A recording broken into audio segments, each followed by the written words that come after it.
Нетипично патување за на фестивал. Има само два начина да се стигне до местото.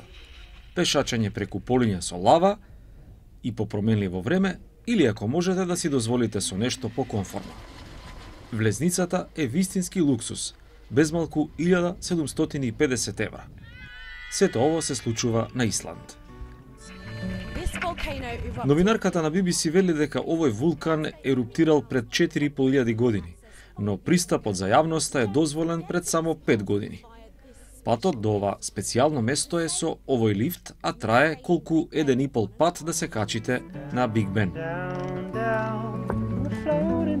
Експлозијата од фестивали во изминатата декада направи пазарот да биде пребукиран. Само во Европа ги има десетици илјади годишно. Дури и за оние странски уметници кои летото го минуваат од фестивал на фестивал, овој настан на Исланд е предизвик. Кога добив понуда за настап, прво што си помислив е дали некогаш пак ќе добием ваква шанса, а одговорот е веројатно никогаш. Иако условите за свирење не се идеални, знаев дека вреди искуството што ќе го доживеам. Исто така пресудно беше што ќе бидам дел од нешто што се прави првпат.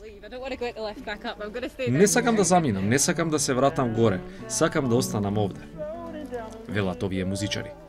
Со оглед на тоа што овој потфат не е ефтин, не му гарантира опстанок на фестивалот.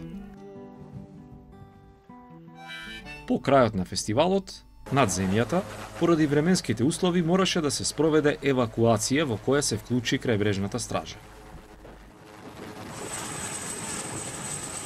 Како и да е, бурата не го наруши духот на овие луѓе.